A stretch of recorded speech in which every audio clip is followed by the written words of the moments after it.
अब आज की वीडियो में हम पढ़ेंगे सेंट्रल लिमिट थ्योरम क्या होती है। ठीक है, देखो अभी ये जो हमारे टॉपिक्स चल रहे हैं वो इन्फ्रेंशियल स्टैटिक्स के ही टॉपिक्स हैं, क्योंकि इन्फ्रेंशियल स्टैटिक्स में क्या होता है कि हम एक सैंपल को कंसिडर करते हैं। मतलब कभी अगर हमें किसी भी चीज का मीन मीडियन या कुछ भी हमें समरी निकालनी है तो ये पॉसिबल नहीं कि हम पूरी पॉपुलेशन का क्या कर सके, डेटा कलेक्ट कर सके।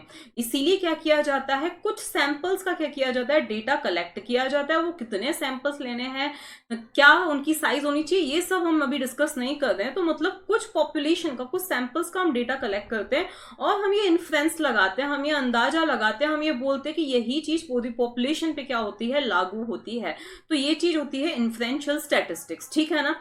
तो जैसे कि ये चीज आपने एड्स में भी नोटिस की होगी कि डॉक्टरों का सुझाया गया नंबर 1 ब्रांड या 99% डॉक्टरों का 99% माँ इन्हें प्रेफर करती है। तो अब आपको लगेगा भाई हमसे तो पूछा है नहीं, फिर इन्होंने कैसे ये कर दिया कि 99%। हमसे तो कभी सर्वे में ये चीज पूछी नहीं गई कि आपको कौन सा टूथपेस्ट पसंद है या आपको कौन सा ब्रांड पसंद है। ठीक है ना। तो ये चीज ये होती है कि क्योंकि पूरी पॉपुलेशन का डेटा कलेक्ट करना, उनकी चॉइस पूछ पाना इज इम्पॉसिबल, इसीलिए कुछ सैंपल से क्या किया जाता है, डेटा कलेक्ट किया जाता है। उनकी जो समरी आती है वही ऐसा मान लिया जाता है कि यही पूरी पॉपुलेशन की भी क्या है, चॉइस है। ठीक है ना।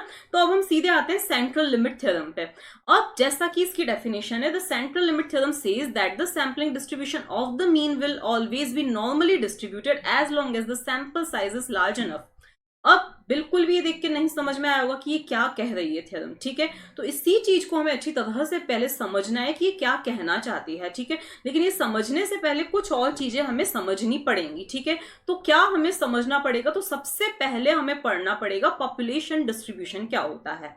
देखो जैसे कि अभी मैंने बताया पॉपुलेशन मतलब कि, अब पॉपुलेशन का मतलब ये नहीं कि वर्ल्ड के, ये चीज मैंने पहले ही बताई थी कि वर्ल्ड के, पूरी कंट्री के हर एक मेंबर से पूछना।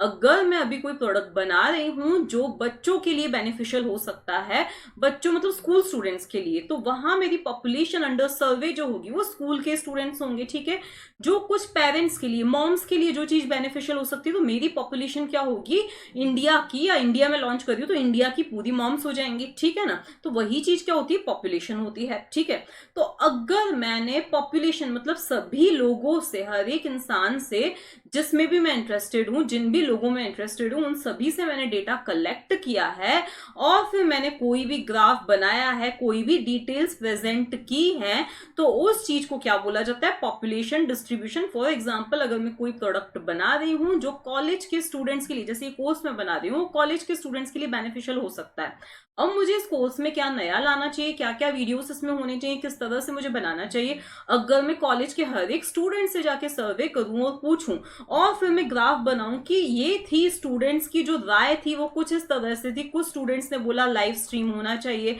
कुछ ने बोला नहीं होना चाहिए। तो अगर ऐसा कुछ मैं पूरी पॉपुलेशन को कंसिडर करके अगर कुछ भी ग्राफ समरी कुछ भी डेटा कलेक्ट कर रही हूं, तो उस चीज को क्या बोला जाता है, पॉपुलेशन डिस्ट्रीब्यूशन बोला जाता है। ठीक है ना। सैंपल डिस्ट्रीब्यूशन, तो क्योंकि देखो मुझे लगा कि नहीं ये पॉसिबल नहीं कि मैं कॉलेज के हर एक स्टूडेंट से पूछ सकूं, तो मैंने क्या लिया, एक सैंपल लिया। और सैंपलिंग भी मैं बता चुकी हूँ कि किस तरह से हम सैंपलिंग कर सकते हैं।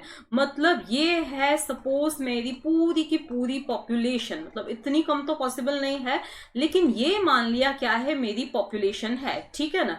अब क्योंकि इतनी पूरी को सर्वे करना मुश्किल है, वोट लेना मुश्किल है, इसीलिए मैंने क्या सोचा कि मैं एक सैंपल लेती हूँ। अब वो सैंपलिंग में कैसे भी कर सकती हूँ, मेरे नियर बाय जो स्टूडेंट्स हैं उनसे पूछ लूं, या मेरे कांटेक्ट में, अब नियर बाय मतलब जो मंदसौर में ही है, कांटेक्ट में मतलब मेरे पर्टिकुलरली कांटेक्ट में जो मेरे चैनल पे जो जो भी कांटेक्ट में लोग हैं वो किसी भी स्टेट को बिलोंग करते हों, मैं उनसे पूछ लूं। ठीक है, कुछ लोग यहाँ के कुछ लोग यहाँ के करके मैं एक सैंपल रेडी करूं। जैसे 4 स्टूडेंट्स ये हो गए और फिर 3 स्टूडेंट्स ये हो गए। ठीक है, स्टूडेंट्स मुझे जो भी राय दे देते हैं, अब उसको मैंने ग्राफिकली प्रेजेंट किया कि भाई इतने स्टूडेंट्स, इन 7 स्टूडेंट्स में से 3 का कहना ये था और 4 का कहना ये था। ठीक है, चाहे मैं यस नो पोलिंग कर रही हूँ, जैसे अभी मैंने डेटा साइंस को स्टार्ट करने से पहले भी पोलिंग की थी। ठीक है, तो अब अगर जैसे 90% 70% लोगों का कहना था कि हाँ मुझे कोर्स लाना चाहिए, 30% का कहना था कि मुझे ये वाला कोर्स नहीं लाना चाहिए, कुछ और लाना चाहिए,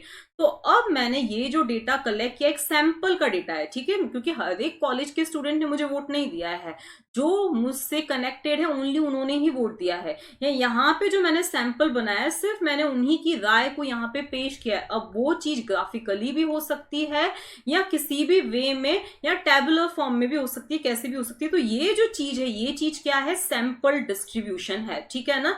मतलब एक सैंपल का डेटा अगर मैं ऐसे प्रेजेंट कर रही हूं तो ये चीज क्या है, सैंपल डिस्ट्रीब्यूशन हुआ, ठीक है। अब जो थोड़ी सी अलग चीज आती है वो होती है सैम्पलिंग डिस्ट्रीब्यूशन। सैम्पलिंग डिस्ट्रीब्यूशन क्या होता है, तो सैम्पलिंग डिस्ट्रीब्यूशन क्या चीज होती है, देखो मैंने सोचा जैसे ये पूरी मेरी पॉपुलेशन थी 1 2 3 4 ऐसे बहुत सारे लोग हैं, ठीक है। अब ऐसे हजारों लाखों लोग हो सकते हैं, क्योंकि देखो अगर सिर्फ 100-200 लोग हैं तो उनको तो उसके लिए तो पॉपुलेशन डिस्ट्रीब्यूशन ही बेटर है। ऐसे हजारों लाखों करोड़ों लोग हो सकते हैं, ठीक है ना। अब मैंने सोचा कि चलो मैं एक सैंपल लेती हूं, यहां से मैं डेटा कलेक्ट कर रही हूं, ठीक है। एक सैंपल मैंने लिया, इनका मैंने डेटा कलेक्ट किया और एक मीन निकाला। क्या निकाला, एक मीन निकाला कि जैसे मान लिया कि मैं क्या कर रही हूँ, हाइट्स में ही इंटरेस्टेड हूँ कि किसकी कितनी हाइट है, ठीक है ना।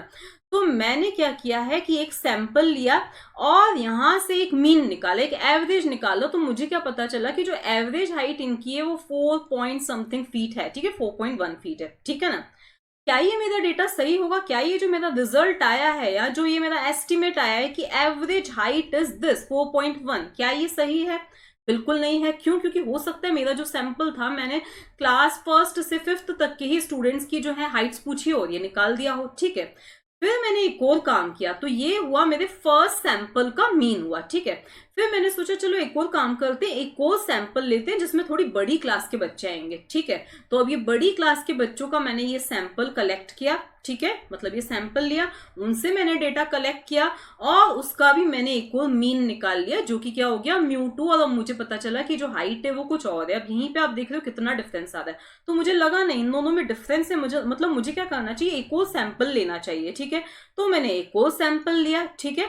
एक और सैंपल की भी सभी की मैंने हाइट पूछी और फिर उनकी हाइट का भी क्या निकाल लिया, मैंने एवरेज निकाल लिया, मीन निकाल लिया, ठीक है ना।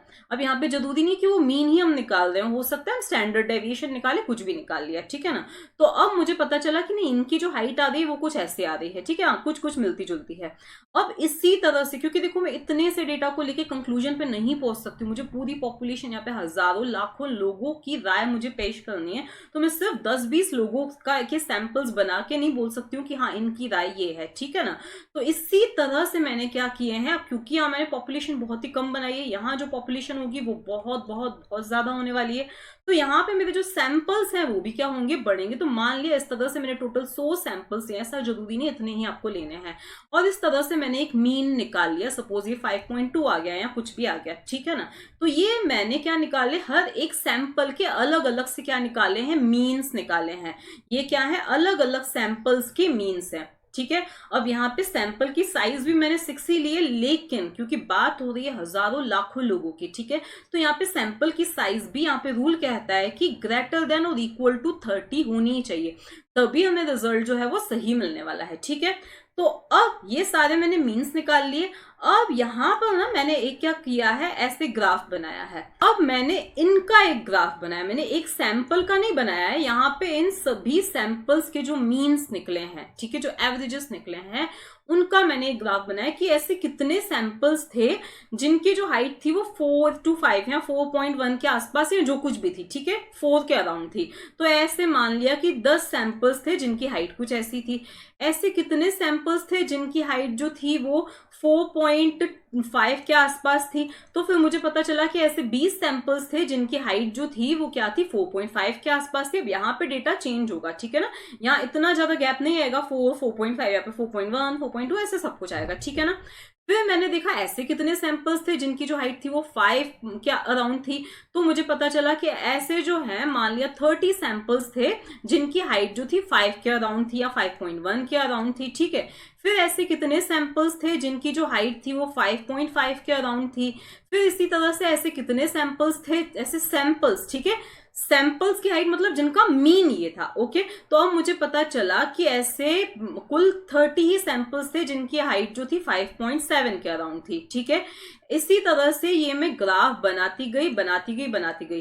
तो ये जो डिस्ट्रीब्यूशन आया है ये क्या है, हमारा सैम्पलिंग डिस्ट्रीब्यूशन है। देखो एक बार फिर से समझ लो, अगर मैंने एक सैंपल कलेक्ट किया, जैसे कि प्रीवियस वाले में मैंने देखा था, मैंने एक सैंपल कलेक्ट किया, यहाँ पे हर एक इंसान की मैं हाइट या परसेंटेज या जो कुछ भी है ये मैं पूछती जा रही हूँ। ये इस पर्टिकुलर इंसान की जो हाइट है, एक पर्सन की, एक स्टूडेंट की जो हाइट है, वो मुझे पता चला कि 4 फीट है। तो ये मैंने यहाँ पे इसको यहाँ पे 4 पे क्या कर दिया, प्लॉट कर दिया।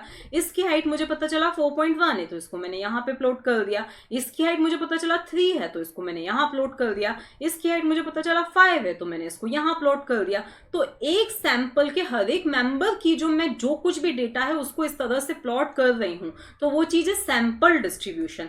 अगर मैं आ रही हूँ कि मैंने अलग अलग से सैंपल्स लिए हैं, यहाँ पे आप मान लो कि यहाँ पे मैंने 20 स्कूल्स का सैंपल लिए हैं, पहला सैंपल फर्स्ट स्कूल, दूसरा सैंपल सेकंड स्कूल, तीसरा सैंपल थर्ड स्कूल, और इसी तरह से टोटल 100 स्कूल्स के मैंने सैंपल्स कलेक्ट किए हैं। अब वो परसेंटेज यहाँ पे डेटा में हो सकता है, कुछ भी हो सकता है, ठीक है। और फिर उन सैंपल्स के जो मैंने मीन्स निकाले हैं, मतलब पहले स्कूल के जो एवरेज परसेंटेज थे वो मान लिया 79 थे, दूसरे स्कूल के जो एवरेज परसेंटेज थे मान लिया वो 85 थे, तीसरे स्कूल के जो स्कूल वो एक सैंपल है, ठीक है, उसके एवरेज परसेंटेज 82 थे, ठीक है। तो ये क्या है, सैंपल्स के मीन से ये सभी। तो अगर मैं इन सैंपल्स की किसी भी समरी का, वो स्टैंडर्ड डेविएशन भी हो सकता है, मीन भी हो सकता है, ठीक है, का कुछ इस तरह से ग्राफ बना रही हूं, तो उस चीज को बोला जाता है सैम्पलिंग डिस्ट्रीब्यूशन, ठीक है। तो ये क्या है, हमारा सैम्पलिंग डिस्ट्रीब्यूशन। अब हम आ जाते हैं, हमारी जो डेफिनेशन हमने सेंट्रल लिमिट थ्योरम की पढ़ी थी उस चीज को देखते हैं। The central limit theorem says that the sampling distribution, जो कि अभी अभी हमारा ये कुछ इस तरह से बना था, of the mean will be normally distributed. तो जो अभी हमने सैम्पलिंग डिस्ट्रीब्यूशन बनाया था, किसका, मीन का बनाया था, वो किसी और चीज का भी हो सकता है, सम्स का, स्टैंडर्ड डेविएशन, किसी भी चीज का हो सकता है, ठीक है। जो हमने बनाया था वो क्या होगा, नॉर्मली डिस्ट्रीब्यूटेड होगा। जैसा कि अभी अभी हमने क्या देखा था, हमारे ग्राफ में देखा था, कुछ इस तरह से आया था, और इसी तरह से आएगा जो सैम्पलिंग डिस्ट्रीब्यूशन का जो हमारा ग्राफ आएगा वो कुछ इसी तरह से आएगा, as long as the sample size is large enough. लेकिन उसके लिए ये जरूरी है कि सैंपल की जो साइज है वो क्या होनी चाहिए, लार्ज इनफ होनी चाहिए। मतलब ऐसे नहीं कि मैंने हर एक सैंपल में 5-5 लोगों को ले लिया, 3-3 लोगों को ले लिया। तो हमारी सैंपल की जो साइज है वो क्या होनी चाहिए, लार्ज इनफ होनी चाहिए। तो यही रूल है कि ग्रेटर देन और इक्वल टू 30 मेंबर्स एक सैंपल में होने चाहिए, ठीक है, regardless of whether the population has a normal, Poisson binomial or any kind of distribution। अब जो पॉपुलेशन हमने उठाई थी, जो पॉपुलेशन हमने ली थी, अब पॉपुलेशन की अगर मैं बात करूं, जैसे कॉलेज के स्टूडेंट्स की बात करूं या किसी की भी बात करूं, उस पॉपुलेशन का चाहे किसी भी तरह का डिस्ट्रीब्यूशन हो सकता है उस पॉपुलेशन का डिस्ट्रीब्यूशन ऐसा हो सकता है उस पॉपुलेशन का डिस्ट्रीब्यूशन ऐसा हो सकता है उस पॉपुलेशन का डिस्ट्रीब्यूशन ऐसा हो, जैसे कि क्या बोला जाता है, डिस्क्रीट यूनिफॉर्म, इसको यूनिफॉर्म डिस्ट्रीब्यूशन बोला जाता है। लेकिन अगर हम इस तरह की पॉपुलेशन में से अलग अलग से सैंपल्स कलेक्ट करते हैं, उनका मीन निकालते हैं, फिर जब हम ग्राफ बनाते हैं तो वो कुछ ऐसा ही आएगा, चाहे ओरिजिनल पॉपुलेशन हमारी कैसी भी हो, लेकिन उनका जो सैम्पलिंग डिस्ट्रीब्यूशन होगा वो कुछ ऐसा ही होगा। ओरिजिनल पॉपुलेशन ऐसी भी हो, कैसी भी हो, लेकिन उनका जो सैम्पलिंग डिस्ट्रीब्यूशन आएगा वो कुछ इस तरह से ही आने वाला है। यही चीज क्या बोलती है, हमारी सेंट्रल लिमिट थ्योरम बोलती है, ठीक है। तो जैसा कि आपने देखा, हमने अलग अलग सैंपल्स कलेक्ट किए, उनका मीन निकाला, तो इस चीज को क्या बोला जाएगा, sampling distribution of means. Means का सैम्पलिंग डिस्ट्रीब्यूशन है, जो कि क्या आया है, नॉर्मली ही डिस्ट्रीब्यूटेड आया है, ठीक है। तो यही बोलती है हमारी सेंट्रल लिमिट थ्योरम। एक और चीज जो हमारी सेंट्रल लिमिट थ्योरम बोलती है वो कुछ ये बोलती है कि अगर आपने जो प्रीवियस वीडियो देखा था तो उसमें ये था हमारा नॉर्मल डिस्ट्रीब्यूशन, ठीक है, जिसका कुछ मीन था और जिसको हम कुछ इस तरह से लिखते थे, x टेंड्स टू, और यहाँ पे हम क्या लिखते हैं, नॉर्मल डिस्ट्रीब्यूशन, जिसका मीन कुछ ये है और जिसका स्टैंडर्ड डेविएशन ये है, ठीक है। तो जो हमारा सैम्पलिंग डिस्ट्रीब्यूशन बनेगा ना, वो कुछ इस तरह से बनेगा, देखो बनेगा नॉर्मल ही, लेकिन वो थोड़ा सा नैरो होगा, इसके कंपैरिजन में नैरो होगा, ठीक है। अगली चीज ये है कि मान लिया कि ये जो x है हमारा, वो क्या फॉलो कर रहा है, हमारे ये सैम्पलिंग डिस्ट्रीब्यूशन को क्या कर रहा है, फॉलो कर रहा है। तो उस केस में हमारा जो इसका मीन होगा ना, वो अप्रोक्सीमेटली इसी के अराउंड होगा। ये क्या है, हमारा पॉपुलेशन। जैसे समझो इस चीज को कि ये मान लिया हमारी पॉपुलेशन है जो कि कुछ इस तरह से डिस्ट्रीब्यूटेड है, ठीक है। ये इसका मीन है, ये इसका स्टैंडर्ड डेविएशन है। ये है हमारा सैम्पलिंग डिस्ट्रीब्यूशन, ठीक है। तो अब इसका जो मीन होगा ना, उसको हम कुछ इस तरह से डिनोट करते हैं। किससे डिनोट करते हैं? इससे। ये सैम्पलिंग डिस्ट्रीब्यूशन का क्या होगा? मीन होगा, ठीक है ना। और उसका जो स्टैंडर्ड डेविएशन होगा, जैसा कि आप देख रहे हो, इससे कम, ये पॉपुलेशन के स्टैंडर्ड डेविएशन से हमारा सैम्पलिंग का जो स्टैंडर्ड, सैम्पलिंग डिस्ट्रीब्यूशन का जो स्टैंडर्ड डेविएशन होगा वो कम ही होगा, ठीक है, जैसा आप यहाँ पे देख सकते हो। तो वो क्या होने वाला है? Sigma upon root of N.